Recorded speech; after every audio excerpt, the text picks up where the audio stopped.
Hola Venezuela, hola Caracas, hola Feria Internacional del Libro. Pedro Santander les habla desde Chile, Valparaíso. Quiero decirles que estoy tremendamente feliz, tremendamente honrado de que mi libro pueda ser presentado, pueda formar parte de esta Feria Internacional del Libro de Venezuela. Es un libro que empezó a escribirse en diciembre del año pasado y terminó de escribirse justamente el 18 de septiembre de este año. Como lo dice el libro, el título del libro, La batalla comunicacional, este texto aborda un tema siempre complejo, desafiante, sobre todo para la izquierda latinoamericana, el tema de la batalla comunicacional.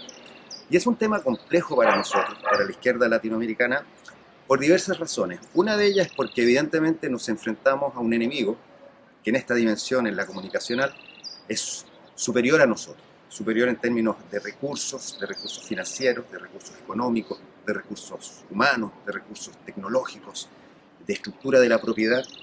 Y eso evidentemente nos implica un desafío para nosotros. Un desafío que tenemos que considerar y justamente en este libro decimos, ellos son superiores, pero nosotros no somos inferiores. Esto es asimétrico. Y no es la primera vez que nosotros en la izquierda latinoamericana damos una lucha asimétrica y muchas veces hemos vencido y creemos que esta vez también vamos a vencer. Asimetría. Ese es el escenario en el que nos desenvolvemos, una guerra asimétrica, y la portada, la hermosa portada que tiene este libro, justamente lo trata de graficar perfectamente, ¿no es cierto? Una portada diseñada por el amigo y compañero Ernesto Iturrieta, que si ustedes ven y si ustedes se fijan, retoma una foto histórica, aunque la actualiza, una foto de la guerra de Vietnam que se llama La pequeña guerrillera, donde una guerrillera de no más de 1,50 m, 1,55 m, descalza, lleva prisionero, es una foto real, documentada, lleva prisionero a un aviador estadounidense, gringo, cuyo avión había sido derribado por el Vietcong.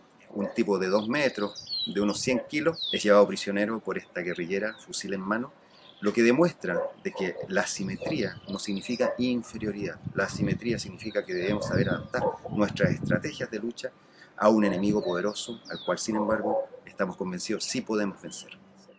Pero ese no es el único desafío que enfrentamos y que vuelve complejo esto. La segunda complejidad que tiene la batalla comunicacional es que muchas veces nosotros mismos cometemos el error de subvalorarnos, de subdiagnosticarnos y sobrediagnosticar al enemigo.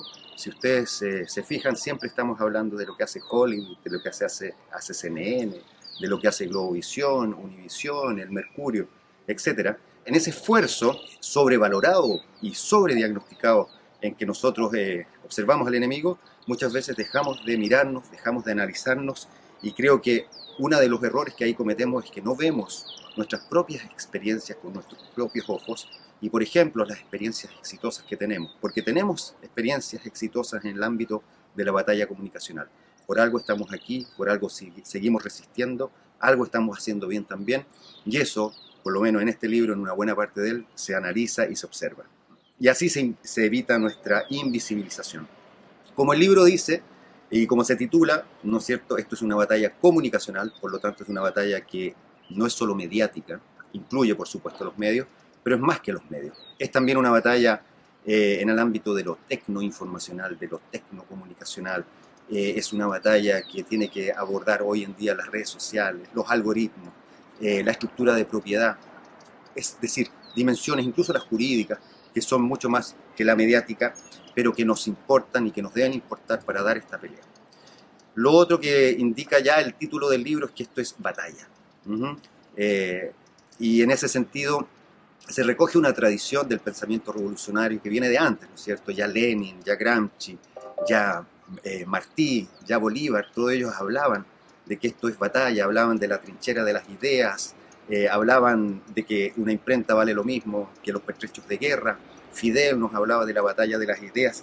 Entonces nosotros retomamos en este libro la metáfora bélica, y la metáfora bélica esta la dividimos sobre todo en tres secciones: las estrategias de defensa, las estrategias de ataque y las estrategias de contraataque comunicacional que efectúa tanto el enemigo como nosotros. Esto en el primer capítulo se contextualiza bajo lo que se denomina el teatro de operaciones. Y el teatro de operaciones está constituido por tres elementos fundamentalmente. En el teatro de operaciones donde se da esta batalla: la guerra de cuarta generación, G4G, de la cual ya el comandante Chávez hace bastante tiempo, muy al inicio, nos advertía y la reflexionaba. La cuarta revolución industrial, también denominada 4RI, la cuarta revolución industrial, que pone el tema digital, el tema tecnológico en el centro de la cuestión, el tema de las redes neuronales, el tema de los algoritmos, el tema de las redes sociales, el tema de la web semántica, etc. Y finalmente un tercer elemento que yo ya mencioné, que es el carácter asimétrico de esta lucha. Nosotros debemos dar lucha, debemos dar batalla, considerando, jamás nunca olvidando, que esto es asimétrico. El segundo capítulo se llama Ellos. Y ahí lo que yo abordo es fundamentalmente, bueno, el nombre lo dice, ¿no es cierto?, este pronombre, lo que hace el enemigo en esta batalla contra nosotros, tanto en la dimensión del ataque, del contraataque y de la defensa. Describo, por ejemplo, cómo cuando asumen los gobiernos progresistas en la región, en la llamada década ganada, y la derecha se ve expulsada de los gobiernos, descolocada, sorprendida, cómo la derecha continental en ese momento logra encontrar refugio y se atrinchera y genera una retaguardia estratégica en el campo comunicacional, en el sistema de medios de sus respectivos países, y desde ahí luego contraataca. Y justamente en la sección contraataque del enemigo demuestro y abordo con cierta detención algo que yo denomino un mecanismo de época, que es el media lawfare, ¿no? Hemos escuchado hablar del lawfare, estos mecanismos judiciales para perseguir a nuestros líderes. Yo digo que no basta decir lawfare, es media lawfare. Estos mecanismos judiciales es una alianza entre el tercer poder, ¿no es cierto?, el poder judicial y el poder mediático, donde ambos conjugados operan contraofensivamente contra nuestros líderes. Y bueno, Lula, Dilma, Cristina, Evo lo saben bien, también Rafael Correa. Finalmente, en la sección del enemigo, ¿no es cierto?, describo los ataques comunicacionales que ellos ejecutan en contra de nosotros en sus fases crónicas y en sus fases agudas, usando fake news, usando redes sociales, y lo ejemplifico al final en cómo operaron para apoyar, legitimar y amplificar la acción golpista, el golpe de Estado contra Evo Morales en diciembre del año pasado. Ahí, en lo que denomino la fase aguda del ataque comunicacional, las redes sociales jugaron un rol muy importante. El tercer capítulo y final se denomina Nosotros y Nosotras. Bueno, como lo dice el título, aquí yo analizo, abordo, describo, examino, exploro las estrategias de defensa, de ataque y de contraataque de nuestro bando en los últimos años.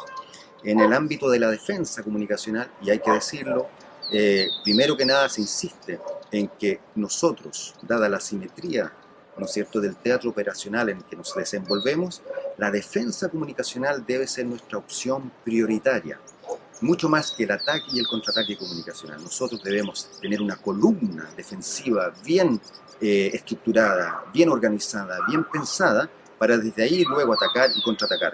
Pero bajo condiciones de asimetría no podemos priorizar el ataque o el contraataque. Tenemos que priorizar, desde mi perspectiva y desde la perspectiva de este libro, la defensa comunicacional. Y ahí yo elijo 3-4 dimensiones importantes de la defensa. Una es la construcción de lo que yo denomino comunidades interpretativas. Y ahí la comunicación directa, aquella que, por ejemplo, practicaba fuertemente e intensamente el comandante Chávez y también Fidel, son elementos fundamentales a tener en cuenta para construir comunicación interpretativa. En segundo lugar, lo que denominó medios columna, ¿no es cierto? Tenemos que tener medios columna como Telesur, por ejemplo, que permitan que la defensa tenga una columna vertebral desde la cual desarrollarse, desde la cual desplegarse. En tercer lugar, un tema que se llama el de la soberanía tecnológica. La soberanía tecnológica, que es algo en lo que ya Fidel insistía en los años 70, la soberanía tecnológica es fundamental para que en época de cuarta revolución industrial nosotros podamos desplegar nuestra propia inteligencia, nuestras propias capacidades creativamente en el ámbito de lo digital. Y ahí abordo algunos ejemplos interesantes. Bueno, Telesur algo tiene que ver con eso, con la soberanía tecnológica, el lanzamiento del satélite Simón Bolívar al espacio por parte de Chávez, y también algunas experiencias cubanas, algunas experiencias chilenas antiguas como el 5 de Allende, y la actualizo con la experiencia del 5 actual de Venezuela, que es una experiencia de soberanía tecnológica y de relación entre la comunicación y el poder popular muy interesante. En el ámbito del ataque comunicacional de nosotros, yo demuestro ahí que el mejor momento para atacar comunicacionalmente es cuando se es gobierno. Y en la década ganada casi todo nuestro continente estuvo teñido, ¿no es cierto?, de nuestros colores. Gobiernos progresistas, gobiernos revolucionarios, gobiernos de izquierda, lograron no solo llegar al poder ejecutivo, sino que, y eso lo escribo en el libro, se alienaron regionalmente en la batalla comunicacional, hicieron una serie de revisionismo legislativo, de revisión de leyes, de aplicación de nuevas normas que fueron muy interesantes y que vale la pena volver sobre ellas, estudiarlas, analizarlas y entre otras cosas estudiar por qué fue tan fácil desmontarlas cuando el enemigo vuelve a ser gobierno. Eso es una lección que la izquierda debe reflexionar y debe aprender. Finalmente, la última sección de este capítulo, que también es el capítulo final, es una sección que yo quiero mucho, que me gusta mucho, que es la del contraataque. La del contraataque comunicacional nuestro. Y ahí yo tomo 3 recientes ejemplos, exitosos todos ellos, de contraataque comunicacional en América Latina. El primero de ellos, en la publicación del libro de Cristina Kirchner, Sinceramente. Un libro, una estructura absolutamente clásica, ¿no es cierto? Un formato absolutamente clásico, papel, ¿no es cierto? Es un contraofensiva, contragolpea al gobierno de Macri y a toda su maquinaria mediática, apoyada por Clarín, por La Nación, por toda una estructura mediática que no sabe cómo reaccionar frente a la publicación exitosa, tremenda, ¿no es cierto?, como un hecho político de un libro. En segundo lugar, la segunda iniciativa contraofensiva exitosa que yo analizo, abordo y además entrevisto a su director es Matarife, esta serie colombiana que fue éxito de audiencia total, una serie que habla del Matarife, el genocida innombrable, ¿no es cierto? O sea, Uribe y el paranarcoterrorismo colombiano, y en pequeñas cápsulas, todas ellas pensadas para ser distribuidas por mensajería, ¿no?, como WhatsApp y Telegram, pero también después difundidas a través de redes sociales, sobre todo a través de YouTube, mostraba cada viernes, ¿no es cierto?, toda esta trama que los venezolanos conocen bien, de la terrible tragedia que ha vivido el pueblo colombiano bajo el mandato del paranarcoterrorismo uribista. Es un éxito total, es muy interesante, y finalmente yo concluyo este capítulo con otro éxito contraofensivo comunicacional que es maravilloso porque además es de acá, de donde yo les hablo, de Valparaíso, 4 mujeres porteñas de Valparaíso que conforman el colectivo Las Tesis. El año pasado sorprendieron no solo a Chile, sino al mundo entero con una performance, Un violador en tu camino, una performance que yo digo ahí es una patada en los testículos para el patriarcado, así denomino yo esa sección. Y esa performance se hizo mundialmente famosa y también la considero una interesante y exitosa contraofensiva comunicacional. Y también entrevisto a las tesis para este libro, donde ellas también reflexionan desde el punto de vista comunicacional acerca de esta iniciativa. Bien, ese es un poco el libro, muy resumidamente, y para finalizar quisiera señalar que este libro está muy inspirado por lo que yo denomino el pensamiento comunicacional del comandante Hugo Chávez. Estoy convencido de que el comandante Hugo Chávez estaba desarrollando un pensamiento comunicacional que no alcanzó a desplegar ni a sistematizar en toda su magnitud, pero escuchándolo, siguiéndolo, leyéndolo, observándolo, en retrospectiva incluso, uno puede distinguir que ahí había un pensamiento comunicacional. Y una de las grandes lecciones de ese pensamiento comunicacional es que esto es batalla, esto es guerra, que podemos, a pesar de la magnitud del enemigo, podemos enfrentar a un enemigo muy grande, pero podemos vencer si es que entendemos que esto tiene que hacerse articulada y sistemáticamente. Así que esto también es un tributo al comandante Hugo Chávez. Muchas gracias, saludos Venezuela, saludos Caracas y hasta pronto.